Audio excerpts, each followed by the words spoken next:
Andei. Boa noite. Aqui estamos novamente para darmos continuidade ao estudo da obra Evangelização no Mais Além, do espírito Lúcio de Abreu, na psicografia de Janaína Farias, a área da educação do 21º CEU é responsável pela organização desse estudo quinzenal para evangelizadores da infância, juventude e família. Nós vamos ler do livro Vigiai e Orai, do irmão José, na psicografia de Carlos Bacelli, Autoconfiança. Não descreias de tuas possibilidades. Traze dentro de ti as condições indispensáveis à tua realização pessoal. Age sem pressa, mas com determinação. Sê humilde, mas não apático. Não te esqueças daqueles que dependem de ti. Se fraquejares, muitos fraquejarão contigo. Na realidade, o receio dos outros é falta de confiança própria. Conserva a mente segura, sem consentir que os teus pensamentos te fujam ao controle. Somos mais iguais em nossas deficiências do que em nossas virtudes. Quem te parece num patamar superior ao teu, talvez esteja claudicando, ou seja, fraquejando. Vamos então fazer a nossa oração. Faz, Vânia, para a gente? Jesus, nosso mestre querido, aqui estamos com muita alegria para estudarmos esse livro tão magnífico, tão esclarecedor, e pedimos que abençoe a cada um desses amigos, desses irmãos que aqui estão, aqueles que também não puderam estar presentes, que possa esclarecer e cobrir cada evangelizador, que no seu trabalho ele seja tocado com muito amor, que ele perceba em cada aluno o que realmente ele está precisando, do cuidado que eles estão precisando, que esse evangelizador seja sensível às necessidades das crianças, dos jovens, dos adolescentes. Cuidai de cada um, Senhor, dos evangelizadores e dos evangelizandos. Obrigada, gratidão sempre. Que assim seja. Muito bom, gente, nossa oração. Então, a gente vai passar agora para a nossa companheira Marta, que vai dar continuidade ao nosso estudo.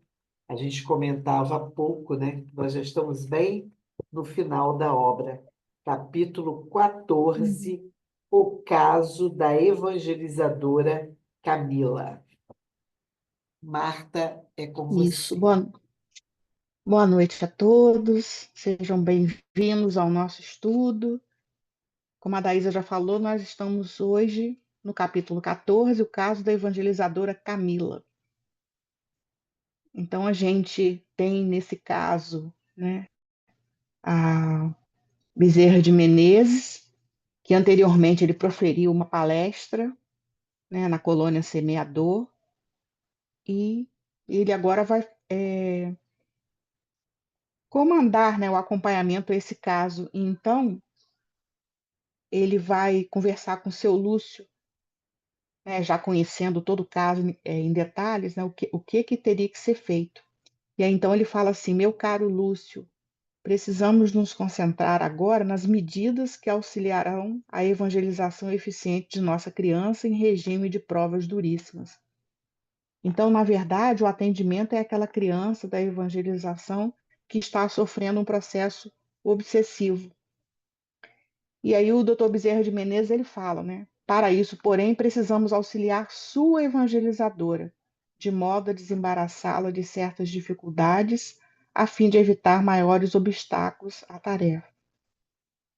Então, aqui a primeira coisa que a gente, né, vai considerar é que quando nós evangelizadores estamos passando por alguma situação difícil, né, seja ela qual for, a gente fica vulnerável,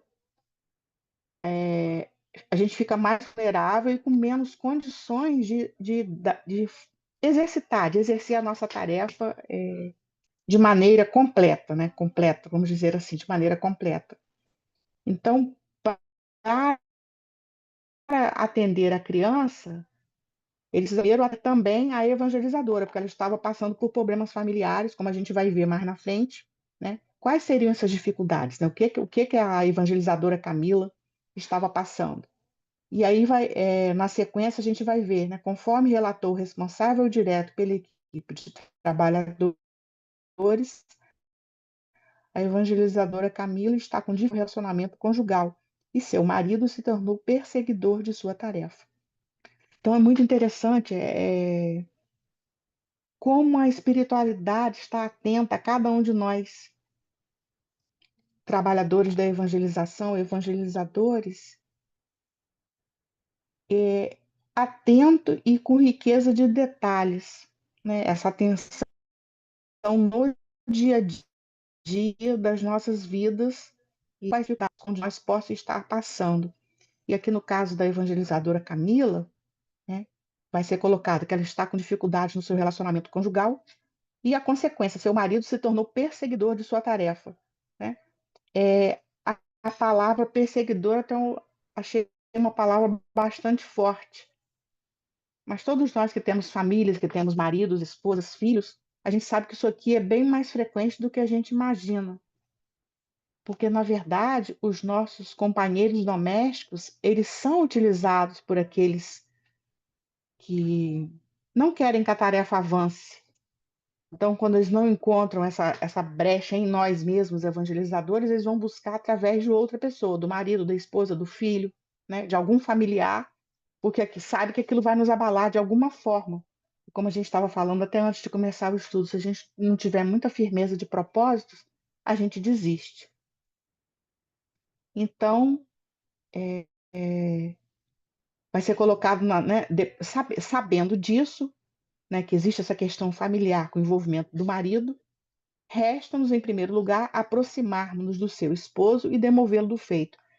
É muito interessante aqui assim, como que vai lá na profundidade do caso, né? Eles detectam, analisam o caso com riqueza de detalhe para saber exatamente onde que vai agir.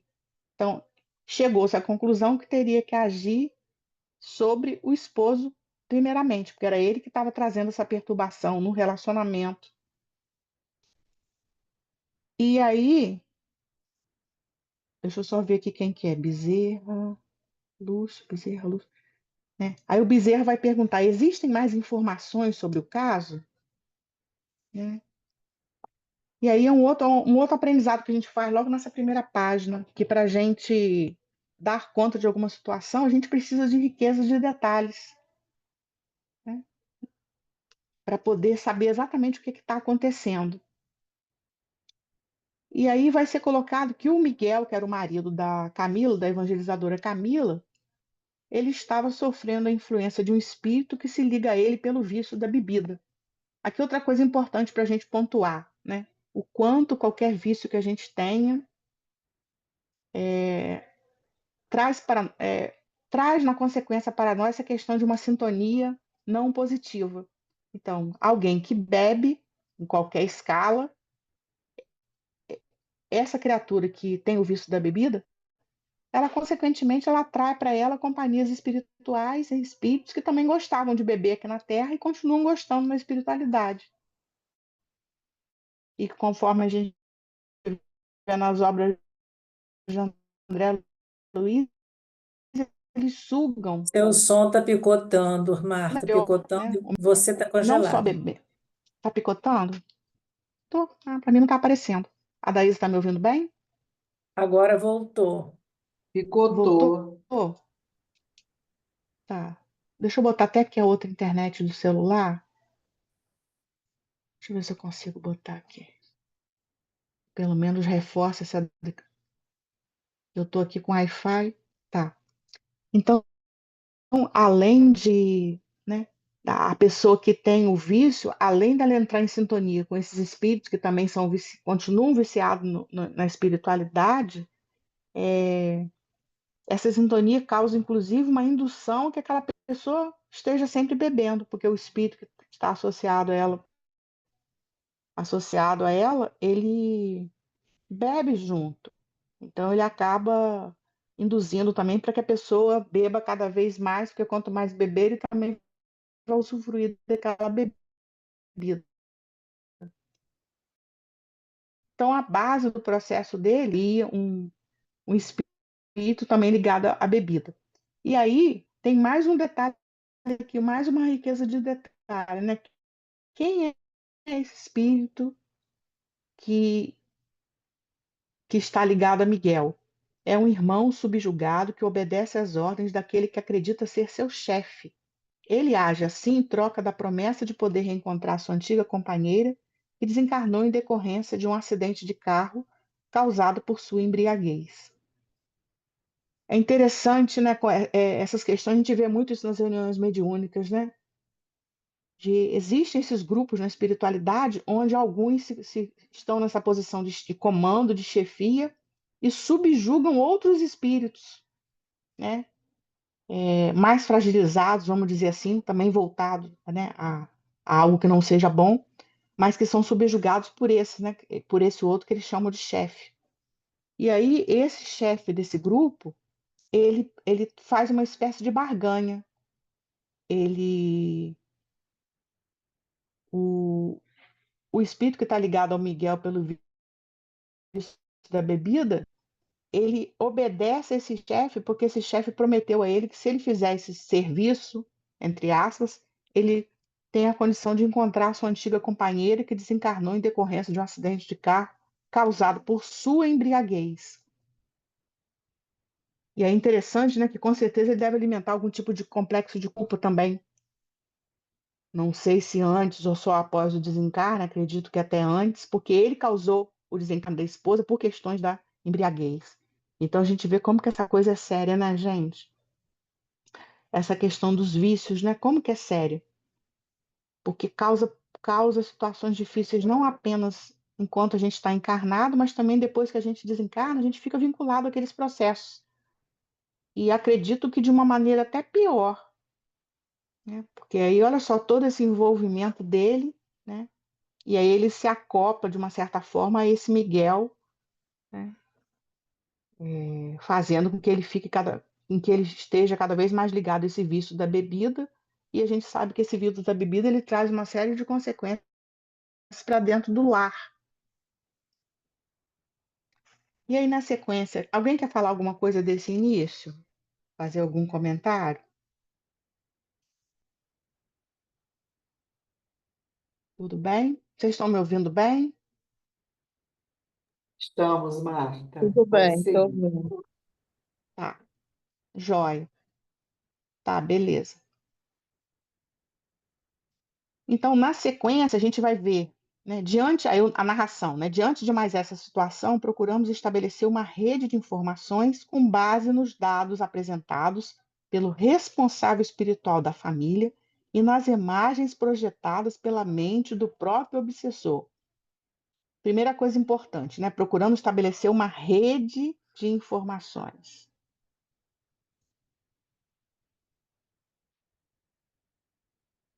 Desse trecho, eu estava pensando, né, hoje, lendo, estudando, o quanto a gente também, no plano material, a gente precisa de, muitas vezes, para auxiliar um evangelizando, ou uma família, quem quer que seja, como que a gente precisa também ter essa rede de informações. A gente não pode ter informações soltas, o que alguém disse, que alguém falou, né? A gente vê que aqui a equipe ela se aprofunda no caso, ela busca tecer essa rede de informações com base nos dados apresentados, olha, pelo responsável espiritual da família e nas imagens projetadas pela mente do próprio obsessor. Então, tem a parte material que se mostra, né, que a gente já viu lá atrás um pouco dessa evangelizadora, ela está vivenciando um processo difícil familiar, mas aí eles vão buscar também o outro lado da moeda, a espiritualidade trabalhando com profundidade, né, procurando os dados, né, no responsável espiritual da família e nas imagens projetadas pela mente do próprio obsessor, para Agora, tecer essa Marta, rede de informações. eu Fala. fiquei aqui refletindo também o quanto quem está na coordenação do trabalho, seja nessa área de infância, juventude e família, seja em outra, ele precisa ter sensibilidade para conhecer os trabalhadores, para criar um clima de confiança onde o trabalhador se sinta à vontade para dividir uma dificuldade que tenha. Porque muitas vezes a gente vê pessoas que não querem falar nada porque não, o trabalhador tem que ser fortaleza, quando na verdade a gente não Uhum. sabe que não é isso. Os Sim, trabalhadores também têm suas vulnerabilidades, suas dificuldades. E em um clima de confiança, ele vai poder se abrir para o coordenador, que poderá ajudá-lo, encaminhar o caso para uma reunião, né? Assim como a equipe espiritual está tão organizada, nós encarnados também precisamos estar, né? Fiquei pensando nisso aqui. muito bom. Né? Aí entra de novo aquela questão do acolhimento que a gente tem falado tanto, o acolhimento dentro da própria equipe, para que algum de nós sentindo necessidade, né? Eu já presenciei uma situação dessa lá no Joana d'Arc, que foi até na época da pandemia, que uma companheira, a gente fazia reuniões semanais de evangelizadores para preparar as coisas, e no determinado dia ela desabou na nossa presença virtualmente. E foi muito bom, porque quando isso acontece é que a pessoa encontra confiança no grupo para se abrir, para se colocar, e daí então que ela vai poder ser ajudada, porque também muitas vezes as ações não são visíveis a olho nu. É preciso que a pessoa se abra, que a pessoa desabafe. Então, o que você trouxe é muito importante, esse acolhimento dos companheiros na própria equipe, sensibilidade da coordenação de todos nós no grupo, para ter essa percepção de que alguém está precisando de ajuda, tanto da própria equipe quanto dos evangelizandos, que a gente conhecendo bem as nossas crianças, os nossos jovens, a gente consegue perceber quando ele não está muito bem. E precisa também estreitar esses laços com a família, conhecer a família, sabe, né? Para a família também, quando sentir necessidade, ter confiança de nos procurar para relatar alguma situação, pedir ajuda, poder dividir essas situações. Então é muito sério, né? E é muito bonita essa palavra rede, né? É uma palavra muito simbólica, né? Uma rede, uma teia de informações. A gente hoje vê, né? Aí a internet, net quer dizer rede, né? Uma rede internacional e sendo usada para todos os fins, né? Tanto do bem quanto do mal.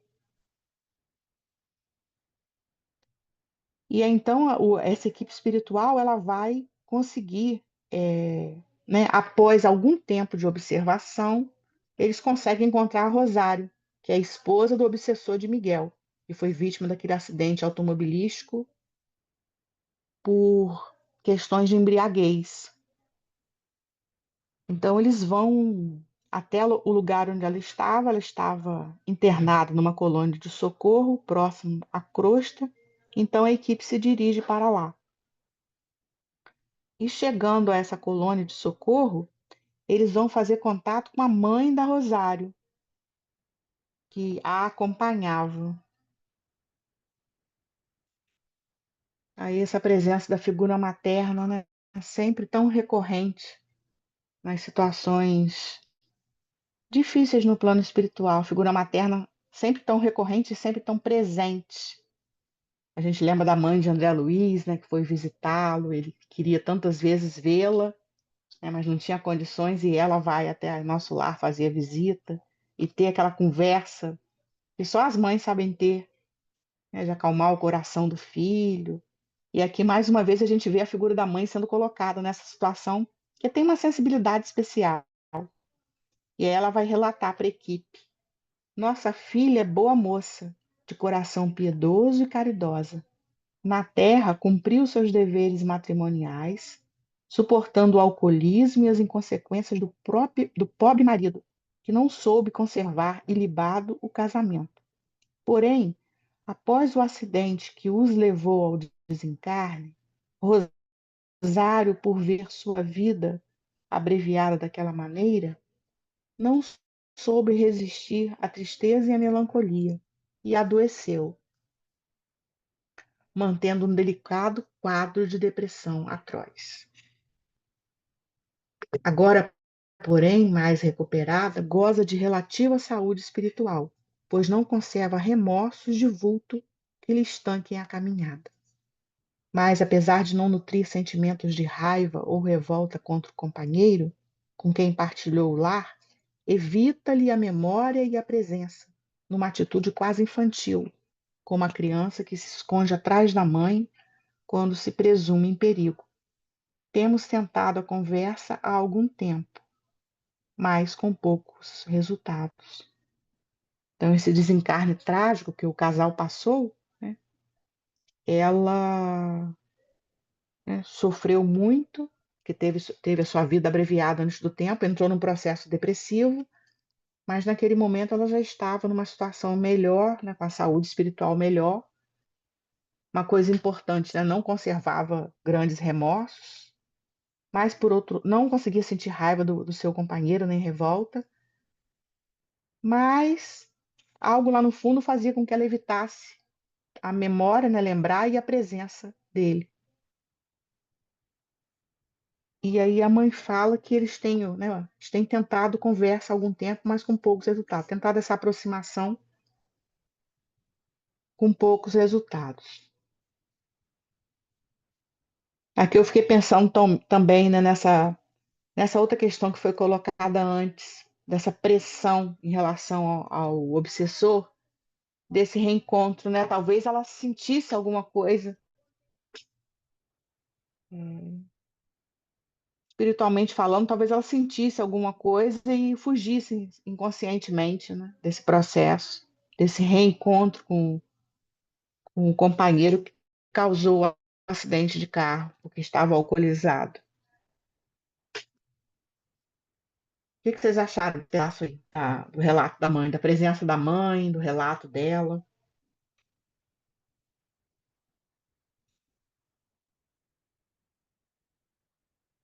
Algum comentário? Bom, a gente vê o papel que você já ressaltou da mãe, né? Nesse acolhimento maternal, esse colo, né? A gente Uhum, lembra logo da palavrinha colo, né? Porque ela estava é, necessitando desse colo, desse aconchego, né? Aí muitas vezes eu lembrei que em reuniões exato. mediúnicas, espíritos muito duros, endurecidos, né? A espiritualidade se utiliza dessa Uhum, da mãe, né, para poder sensibilizar o espírito e ele geralmente tem sucesso, né? é verdade, Cristina, bem lembrado.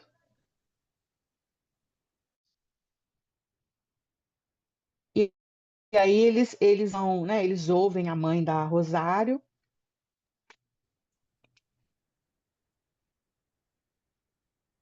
e na sequência, né, o Lúcio relata aqui que o doutor Bezerra precisava se retirar para atender outros compromissos, solicitou que o irmão Eusébio, um de seus colaboradores diretos, muito experiente com a psicologia, nos auxiliasse na conversa com a companheira internada. Mais uma vez aqui se mostrando a questão do trabalho em equipe, Então, a gente sabe do Dr. Bezerra do quanto ele é atarefado na espiritualidade, né, mas que havia uma equipe,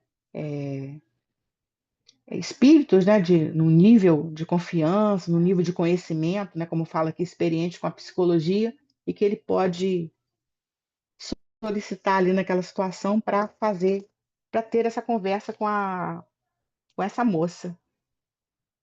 E aí, mais uma vez, se mostra a questão da, da preparação, né, que a gente fala tanto das nossas capacitações, das nossas atualizações. Você vê, aqui foi escolhida uma pessoa que que era experiente com a psicologia. Isso aqui também é uma coisa muito importante para a gente observar, né? Porque em determinadas situações da nossa casa mesmo, a gente precisa do auxílio de algum companheiro que seja especialista naquela área, uma assistente social, uma psicóloga, né? Um médico. Oi, Cristine, tudo bom? Isso aqui é muito importante, muito importante. Alguém mais habilitado, mais preparado para dar conta de uma determinada situação. Então, nas nossas casas, a gente tem que ter esse olhar também mais apurado.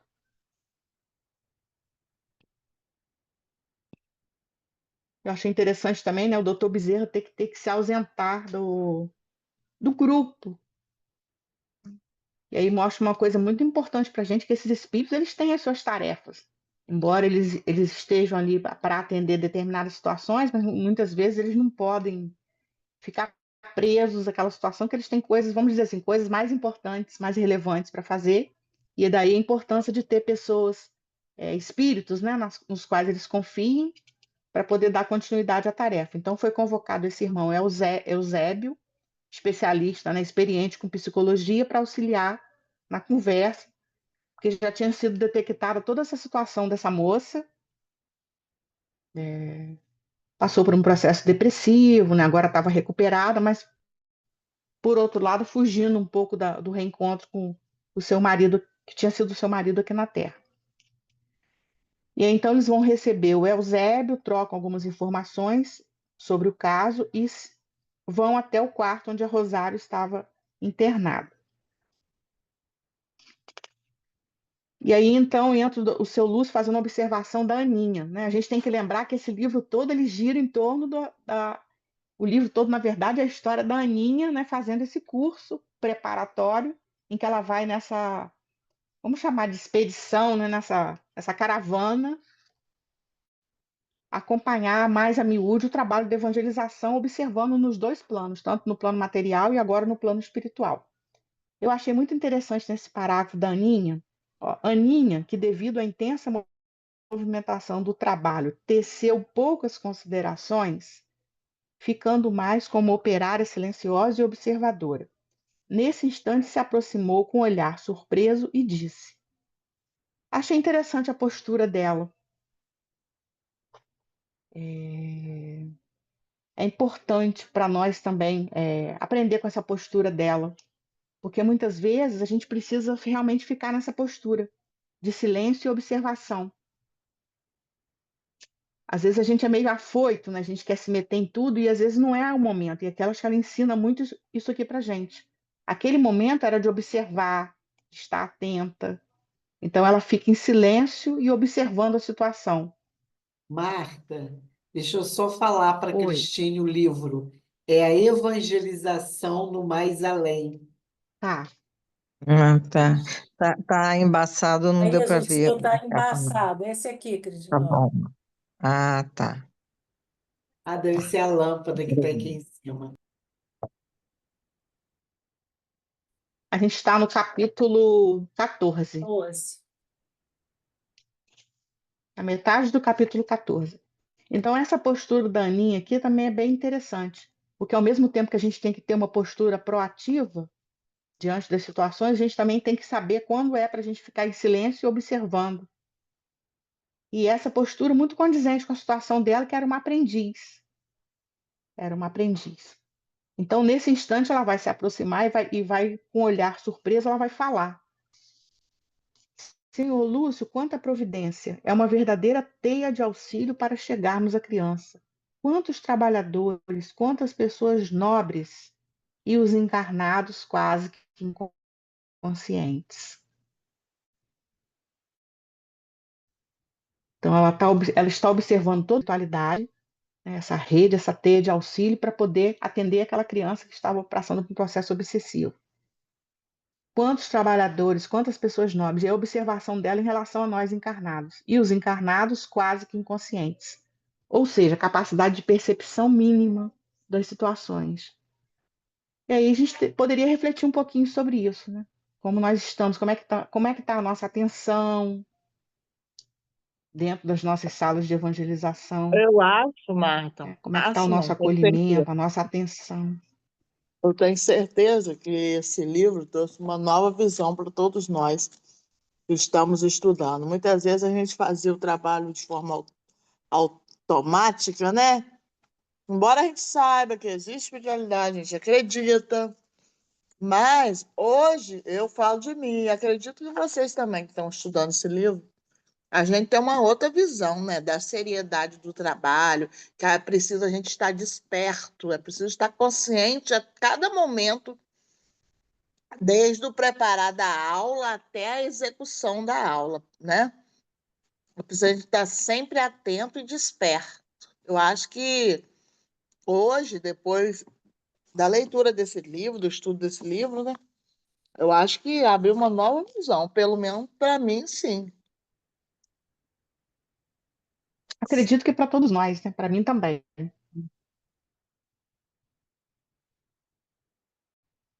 A gente está Os vendo os encarnados quase que bastidores, né? inconscientes.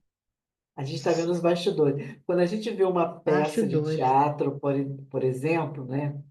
A gente está lá olhando o palco, aí estão ali as cenas acontecendo, tá. Mas quem já esteve nos bastidores observa a riqueza de trabalho que tem lá nos bastidores, no sentido de apoio. Às vezes é o ator que está inseguro, que não está conseguindo É entrar em uma teia, né, cena. Dada? É uma teia de Então, ajuda. uma teia de ajuda que está ali, relaxamento, a questão do figurino, colocar os detalhes de adereços que não podem ser esquecidos.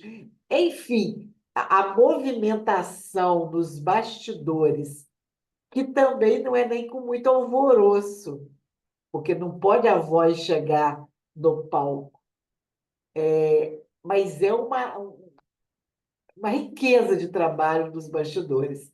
Aí, quando a gente observa no trabalho da evangelização os bastidores espirituais, a gente realmente se encanta de ver como que é lindo essa interação, essa conexão da espiritualidade com os encarnados. Quando os encarnados, como Cristina chamou a atenção aí, estão despertos, né?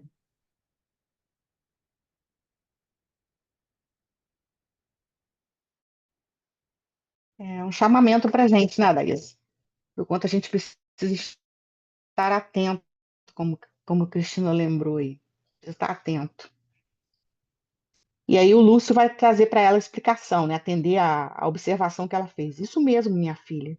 E aqui estamos tratando apenas de uma das crianças. Essas providências se dão com todas, não duvide.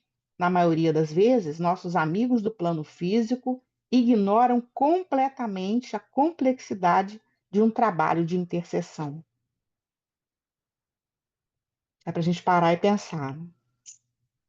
Na maioria das vezes, nossos amigos do plano físico ignoram completamente a complexidade de um trabalho de intercessão.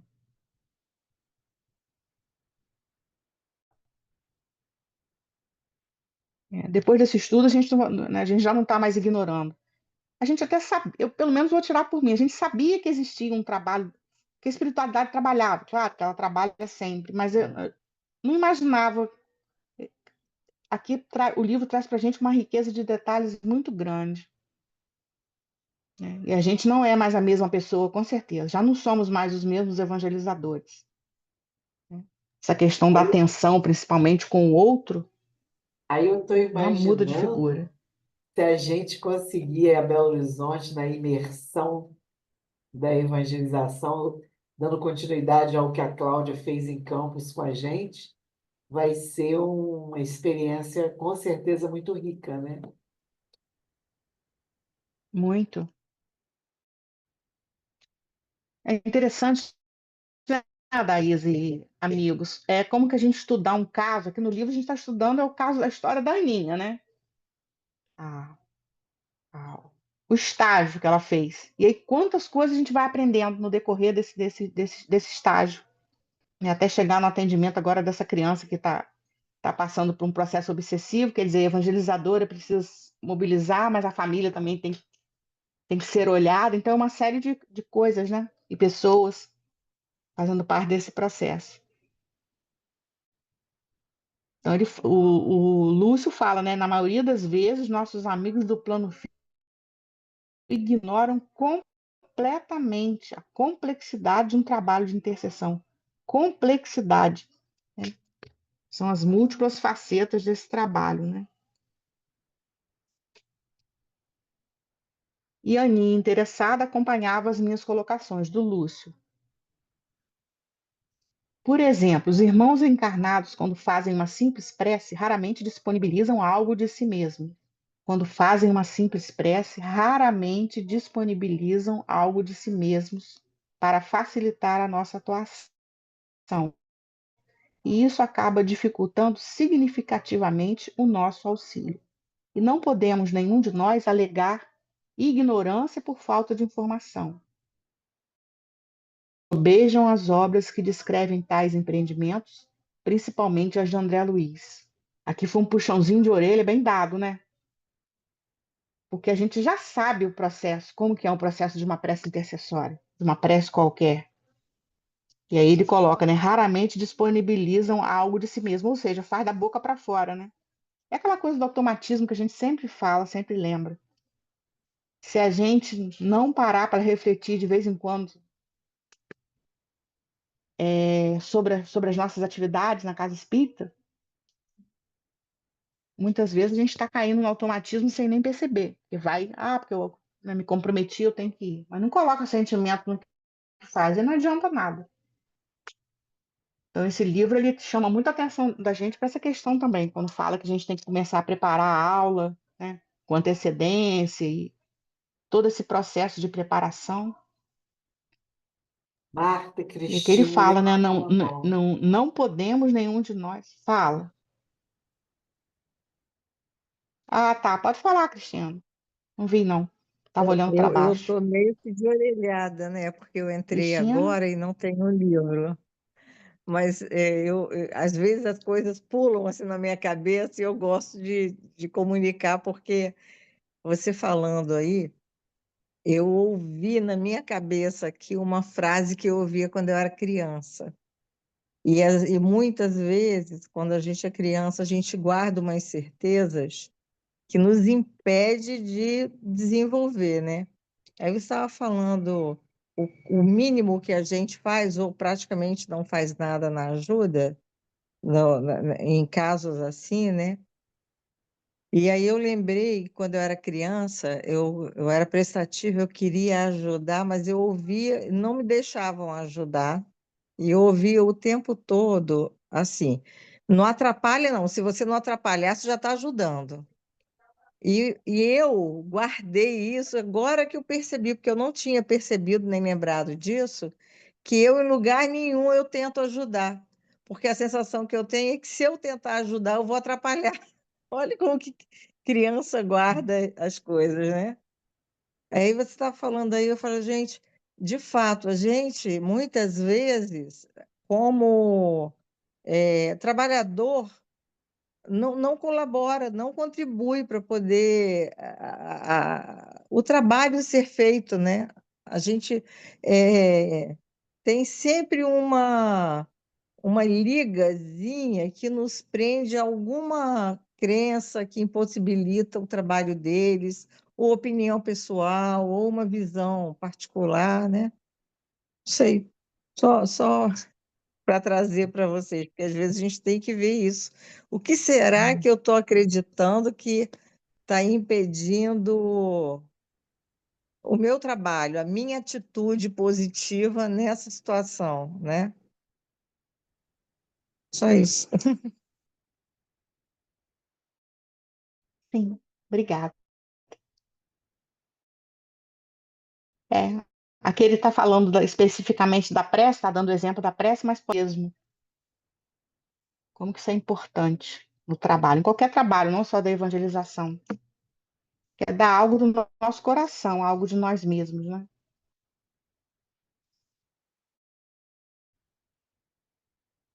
Interessante. Peraí um pouquinho. A Aninha falou, agora é como poderiam os encarnados ajudar nessa complexa tarefa que observamos? Aí está falando dos encarnados, né? Disponibilizando fluidos, por exemplo, mas fluidos salutares, filhos da disciplina e da renúncia. Poderiam também se manter mentalmente disponíveis, cultivando a prece e os bons pensamentos, pois às vezes despendemos enorme tempo procurando um bom médium que nos registre a inspiração para o trabalho a fazer. Poderiam se habituar a pensar com mais carinho e interesse nos amigos de tarefa, para que o elo entre eles se fortalecesse, de tal modo que nossa interferência por um movesse a todos no auxílio. Foi aquilo que a gente estava falando antes, né? Do acolhimento, da atenção. Como a gente normalmente não participa ativamente, né? Não coloca esse sentimento nas situações, né? Então a gente também está desatento em relação a pensar no outro, nos amigos de tarefa, ou seja, nos outros trabalhadores, nos outros evangelizadores e outros trabalhadores também. É aquilo que a Daísa comentou anteriormente, né? Está faltando muitas vezes o acolhimento, está faltando muitas vezes a confiança, Daí a porque a partir desse importância, acolhimento, né? dessa confiança, a gente vai. Eu estava colocando, Marta, daí a importância das reuniões da equipe, usando dinâmicas, usando um bom texto, usando um lanchinho de aproximação, porque isso vai criando Também. laços na equipe para que o trabalho seja melhor, né? Se você chega ali, ninguém se conhece, só chega, cada um vai para uma sala, vai e vai embora, você não fortalece a equipe para o trabalho.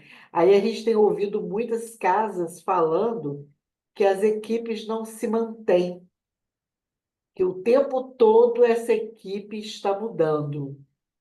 Pela experiência que eu fui adquirindo ao longo da minha vida, uma das coisas que você precisa cuidar em qualquer trabalho, de qualquer área na casa espírita, né? Quer dizer, lógico, também até na vida profissional, mas nós estamos falando da casa espírita. Uma das coisas importantes é criar esse link entre os trabalhadores, que você pode fazer através de encontro fraterno, excursão, uma pequena excursão. A gente no Maria Franca, a gente gosta muito dessas saídas em grupo. Então, uma pequena excursão. E isso vai criando uma liga, uma amizade que vai com certeza se refletir no trabalho. As pessoas se conhecem mais. E aí, quando vai para o trabalho, vai com muito mais força do que se ficasse somente ali naquele diazinho que se encontra, né?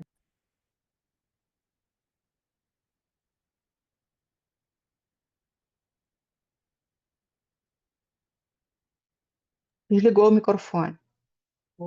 Deixa eu só fazer um adendo. Houve uma época lá das nossas crianças, o lanchinho estava tendo da semana o lanchinho, agora eu não sei, né?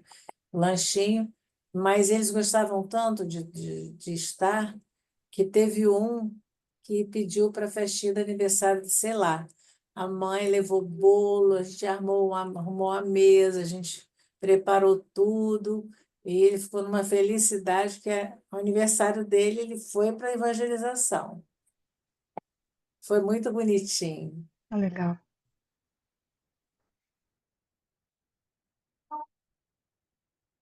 É isso que a Daísa trouxe, é muito importante mesmo, criar esses laços de afeto, entre a equipe. Juntar as panelas, né, Marta?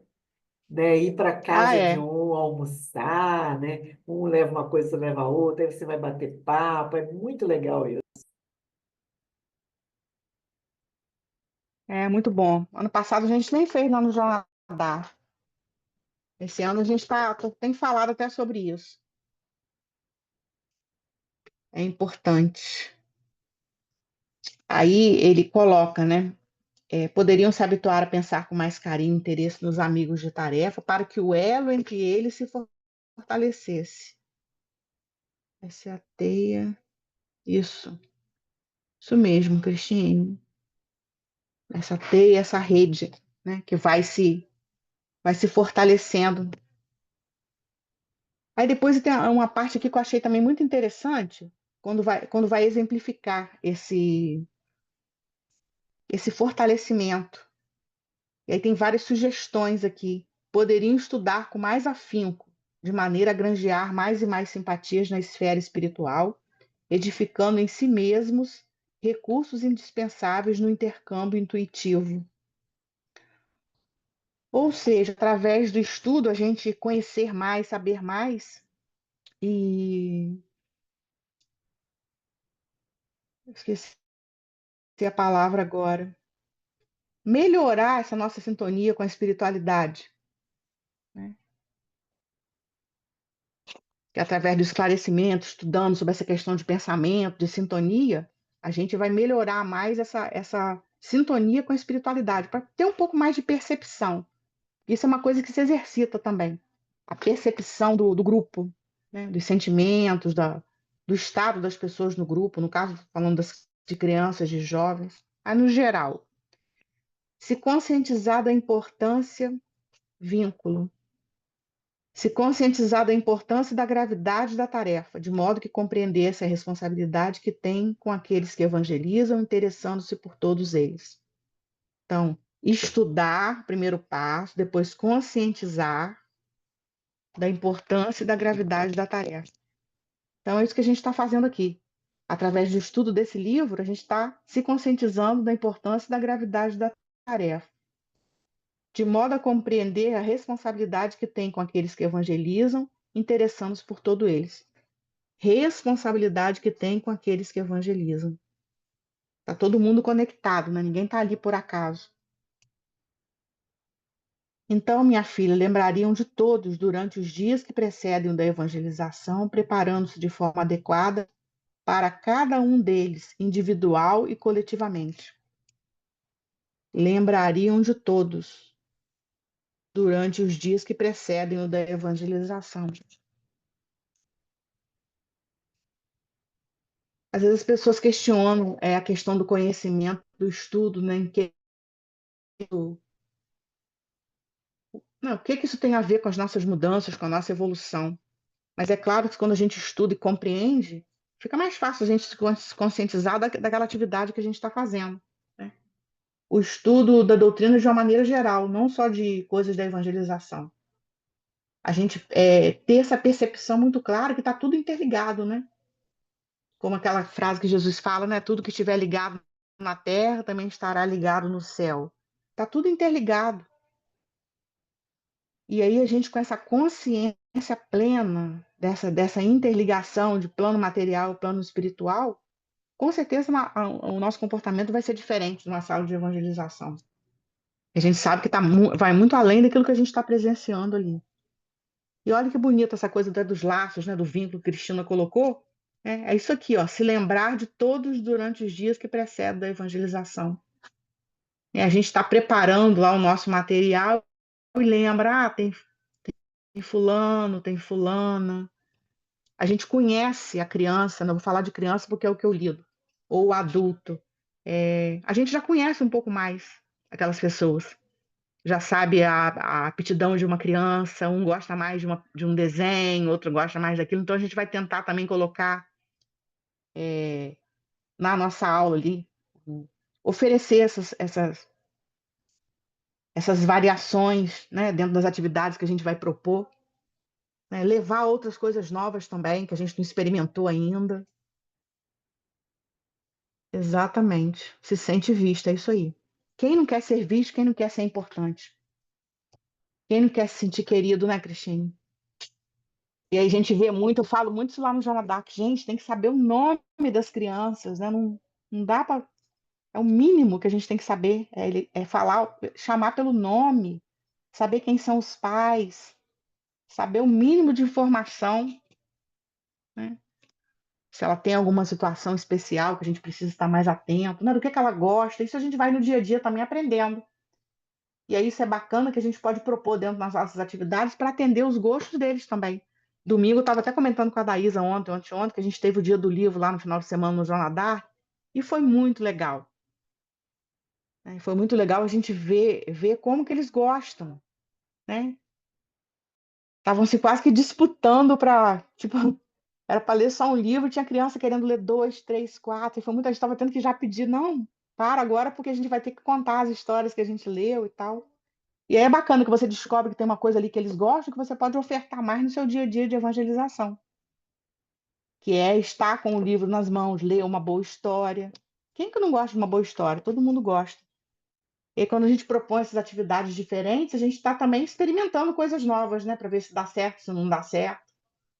E foi bem legal, até com as crianças assistidas que têm mais dificuldades na leitura, porque eu frequento escola pública, tem, né, não tem tanto acesso quanto a gente tem, mas eles também ficaram bem empolgados com a questão do livro, de levar os livros para casa.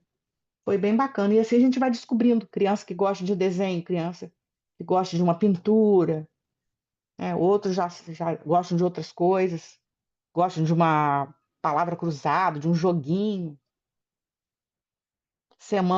Na outra semana, eu tinha feito um jogo da memória de Chico Xavier, com fotos de Chico Xavier em várias etapas da vida dele. Fez o maior sucesso também.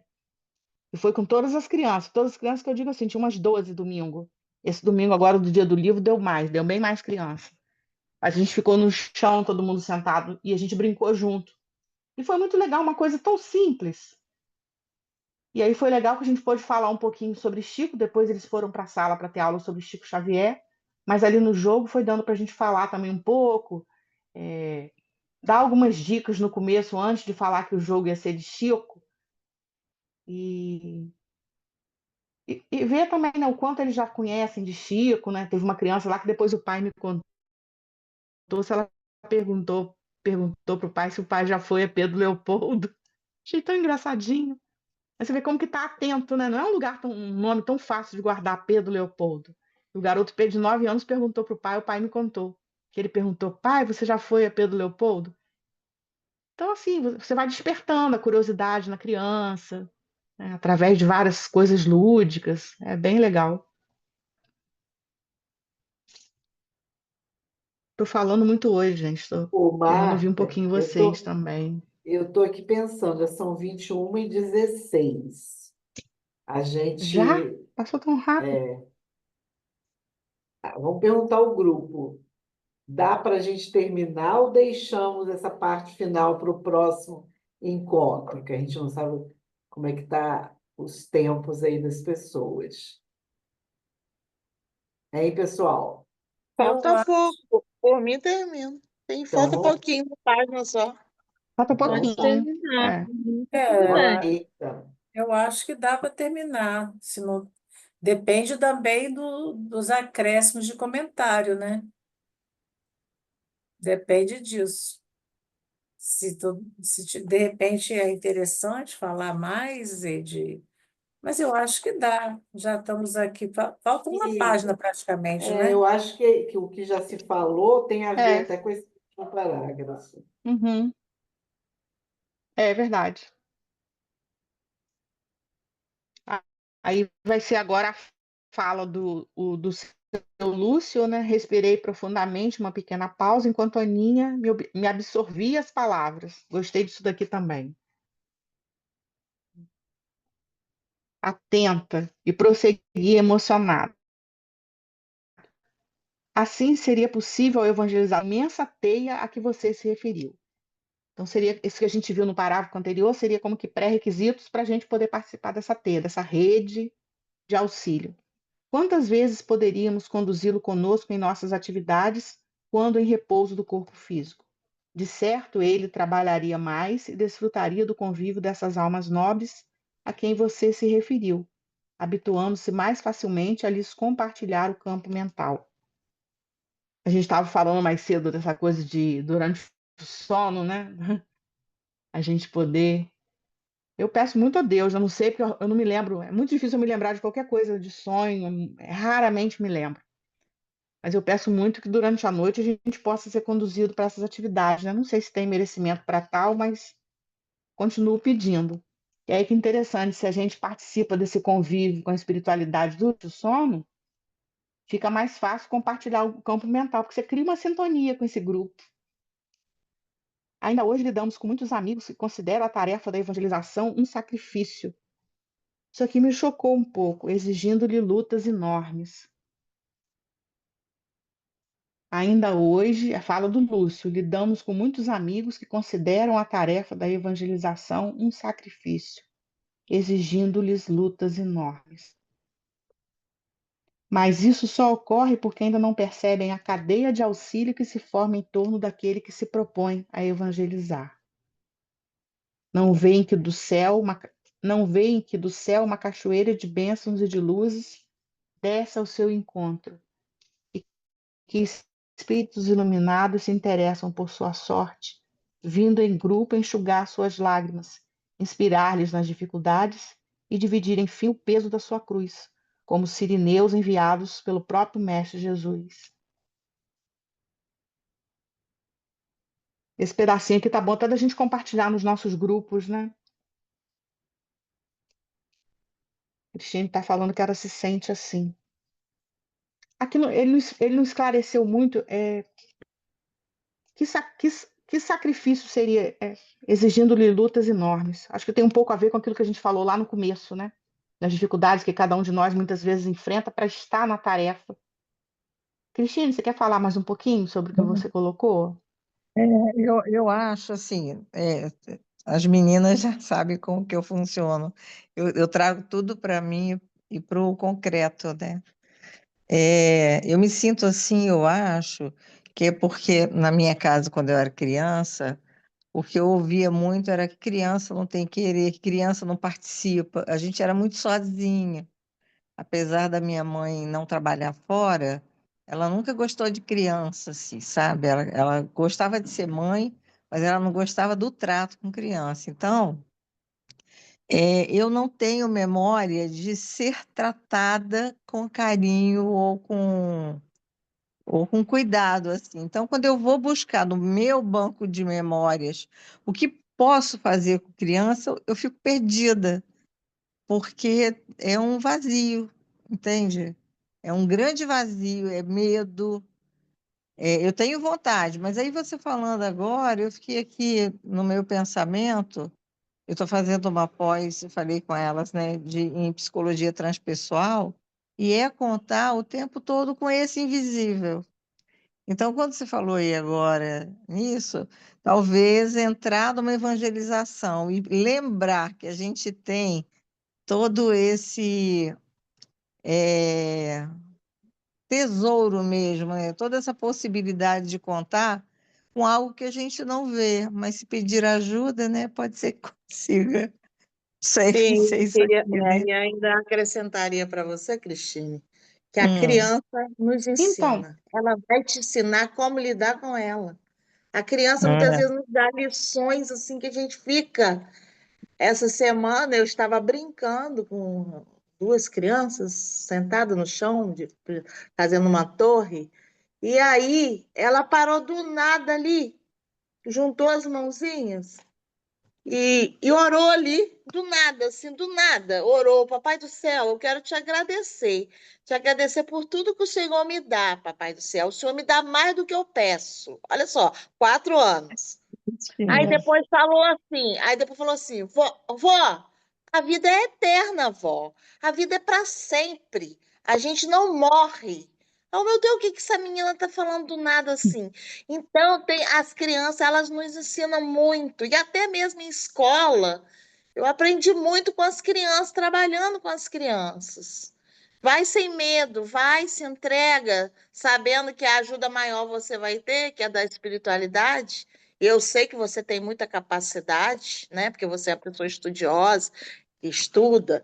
E o mais, minha filha, acontece coisas assim que a gente duvida, mas acontece. Muito obrigada E pela Cristina, perspectiva. eu daria uma sugestão, assim, embora eu não te conheça muito, que de repente você poderia estar com outra pessoa.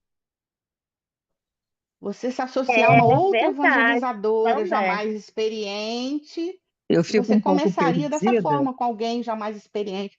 Não, mas aí você vai é, se encontrar, porque no porque é assim grupo são mesmo. várias idades juntas. É uma sala com crianças desde Uhum. 3 anos até 11 anos. Eu, eu fico totalmente perdida, não sei Mas, a mas quem talvez que atender. esteja faltando trabalhadores. A partir do momento que É, Organizar, chega, né? vai É dividindo. isso que eu ia dizer. Essa, se tem essa tanta gama criança de junta, é porque está idade faltando dá trabalhador. para É. dividir. Você chegando vai poder ficar com uma, né, É, faixa etária menor. Você ficar com Sa- alguém que você tenha mais afinidade, que você já conheça, que tenha alguma afinidade pelo menos, e você ir se inteirando do processo. As coisas vão vindo. Todos nós começamos assim mesmo, nossa, vou ver se eu faço um totalmente estágio aí perdidos, com vocês. inseguros. É, começa fazendo Sabrina estágio levantou a ali mão. Quando e vai se eu comecei habituando. ajudando. É Isso assim que a gente aí. Hoje começa não mesmo, mais, tem que mas começar. eu comecei ajudando. Uhum. Marta, Fala, Sabrina Sabrina. levantou a mão. Oi, Oi, gente, vocês Sabrina, estão me pode ouvindo? falar. Vocês estão me ouvindo Sim, direitinho? Ah, tá. Não, é só para comentar que Vânia sim, falou ali do aniversário, né? E aí eu faço tipo um cartaz e tem um desenho de Jesus assim, segurando todos os balões. E em cada balão tem o dia do aniversário de alguma criança. E aí eu levo um bolinho.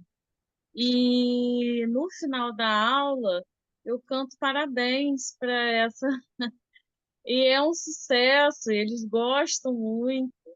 E aí eu mando fazer pedido, faz um pedido antes de soprar velhinho, eu levo velhinha, só mando soprar.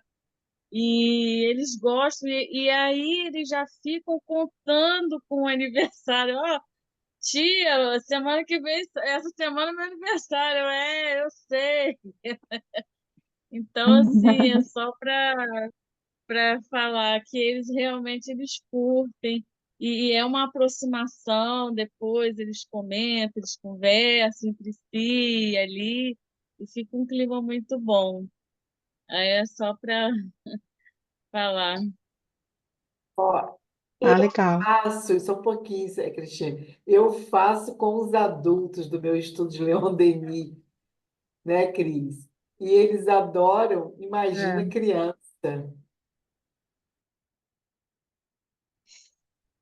Ah, legal, Eu, verdade. Se a eu gente que fiquei é adulto pensando, já gosta, que dirá, né? Os mais jovens, as crianças. Ah, eles curtem Exatamente. muito, muito legal. eu fiquei Depois eu pensando aqui, vou mandar para o grupo o cartaz que eu fiz. A bota. Vou mostrar para vocês, é Isso. bonitinho. Vou ver, porque eu vou ver aqui na minha galeria para ver se eu acho e coloco aí. Se eu não achar, na próxima aula eu tiro foto e mando para vocês. Fala, Cristina.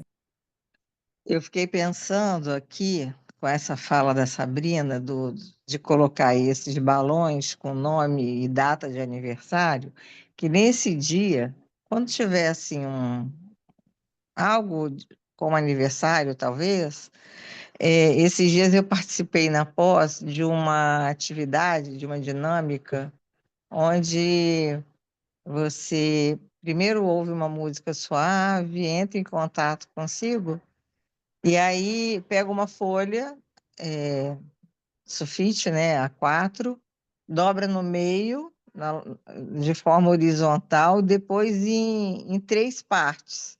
Então, quando abre a folha, ficam 6 quadradinhos. E nesses 6 quadradinhos, há a possibilidade de pedir para a criança dividir o tempo de vida dela, por exemplo, em 5 quadradinhos, contando fatos marcantes de cada pedacinho da vida dela. E no último, fazer, digamos que uma proposta de como gostaria de, de ficar daí um ano, para poder ela já projetar uma melhoria pessoal. É interessante. E no próximo aniversário, você vai querer estar como? O que que você vai ter vencido? Eu acho que é interessante fazer, né? É legal, gostei, interessante mesmo. Vou tentar fazer. Muito bom.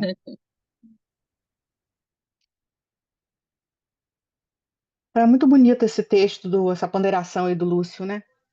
Para a gente refletir, depois continuar refletindo depois daqui, né? Que esses que ainda encaram a tarefa da evangelização como um sacrifício ainda não percebem, tem um ainda aqui, ainda não percebe a cadeia de auxílio que se forma. É o que está acontecendo aqui nesse caso, né? Nesse caso de para atender o menino, vai atender a evangelizadora, é toda uma cadeia, uma rede. E aí a finalização dele, sem dúvida, existem as lutas por causa das condições do planeta e das nossas condições íntimas. Porém, maior, muito maior é o auxílio.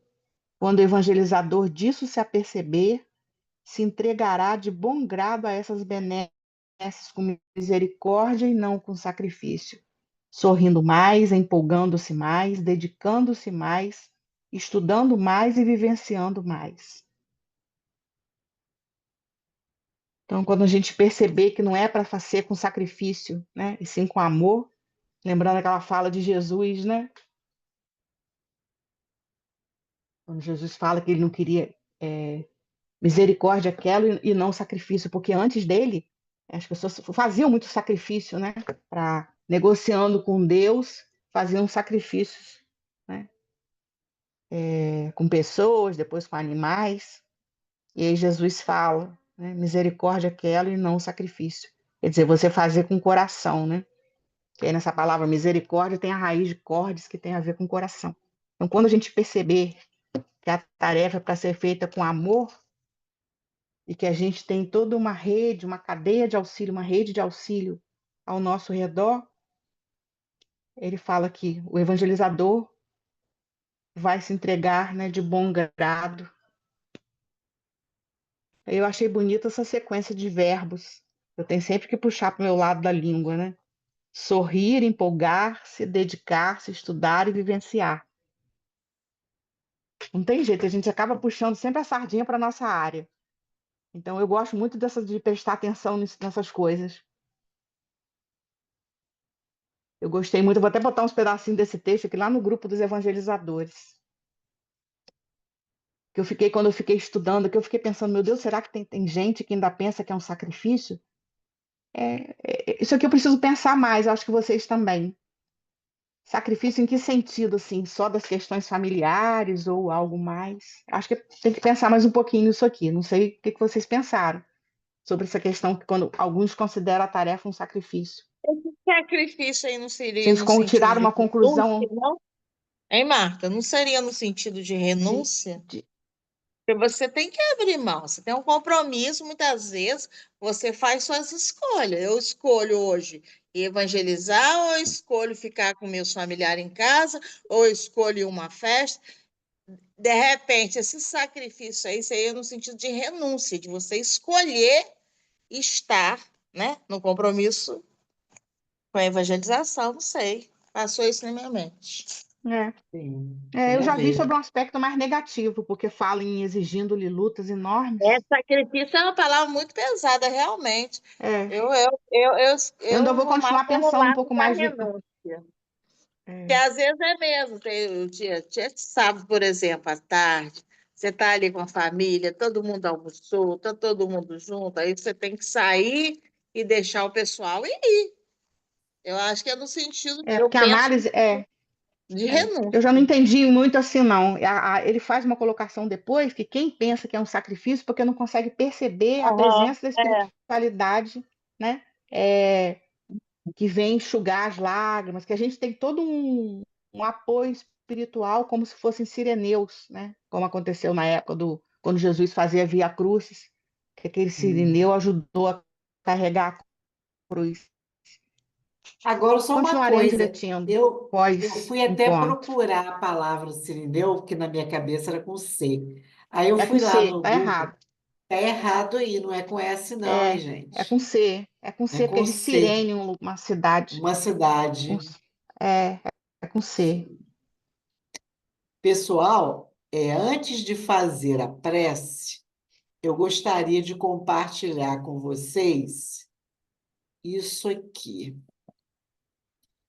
A gente vai ter no dia 26 de abril, vocês estão vendo? Ah, tá. Aqui, ó. Dia 26 de abril, no Maria de Nazaré, de 8h30 às 11h30, a gente vai ter um evento, a importância da integração da área de atendimento espiritual com a área da assistência e promoção social espírita. Eu vou depois colocar lá no grupo e vai ser um seminário muito interessante. A gente vai ter vários companheiros falando, né? Vai ser rodas de conversa. E para nós que trabalhamos na infância, juventude, família, a gente precisa estar muito atento à questão do acolhimento espiritual, tanto com as crianças, quanto com os jovens, quanto com as famílias. E esse evento vai ajudar bastante aos evangelizadores nessa direção. Aliás, todas as casas espíritas estão sendo convidadas para o evento. E o outro é o Ereu, que vai ser em Itaperuna, no dia 4 de maio. Nós vamos ter equipes do CERJ, do Conselho Estadual, que vão estar conosco fazendo várias oficinas. E vai ter oficinas na área da educação. Uma delas, por exemplo, é como trabalhar temas como racismo, sexualidade, que são temas tão atuais, na evangelização infantil e juvenil. Mas tem outros assuntos lá que eu não sei de cabeça agora colocar. Eu vou colocar essas divulgações no grupo, uma em Campos mesmo, dia 26 de abril, e a outra a gente vai para Itaperuna. E nós estamos contratando o transporte, e é um momento interessante, porque a gente vai interagir com o pessoal do Noroeste Fluminense e também com as pessoas do Rio de Janeiro, ok? E o outro ponto de divulgação é que dia 15 de junho nós vamos ter o Emocionarte em Atafó, né, em Cristine? Vai ser na Estância dos Lagos para jovens e famílias. Crianças, só as filhas de trabalhadores. Então, por favor, vamos colocar na agenda. Precisamos de trabalhadores, precisamos. Neta de trabalhador não pode, não. Os netos de Pode, trabalhador. pode. Precisamos de trabalhadores, precisamos da divulgação com os nossos jovens a partir de 11 anos. Vamos embora, Sabrina. Você, eu acho que nunca foi nem Eliseu, os demais já Não estiveram. fui não, nunca fui não. É dia 5 de Não, maio? 15 de junho. Não. Ah, 15 de E junho. maio é o Ereu, que vai ser em 15 de Itaperuna. junho. Aí nós vamos juntos. O Emocionarte, 15 de junho, mês 6. Ok? Mas depois eu vou colocar ela no grupo, que aí vocês podem ler com mais cuidado. Vamos fazer então a nossa prece por hoje, para a gente encerrar agradecendo aí a Marta pelas provocações, né? E vamos então fazer a nossa oração. Jesus, nosso mestre, nosso companheiro, equipe espiritual que nos acompanha, ligada às casas espíritas da nossa região. Aqui estamos nós, agradecidos pela oportunidade do encontro, da troca de ideias, das reflexões tão relevantes. Que possamos, nos nossos trabalhos na Casa Espírita, serem pessoas mais sensíveis, mais perceptivas, para que o trabalho possa realmente ir ao encontro da proposta de Jesus, que é uma proposta de amor, de misericórdia, de acolhimento. Fica com todos nós e que possamos estar aqui novamente daqui a 15 dias para a continuidade dos nossos estudos. Que assim possa ser. Obrigadão pela presença de todos e vamos Tchau, boa seguindo. noite. Tchauzão. Boa noite, Boa noite, gente. gente. Tchau, Fiquem com Deus. tchau.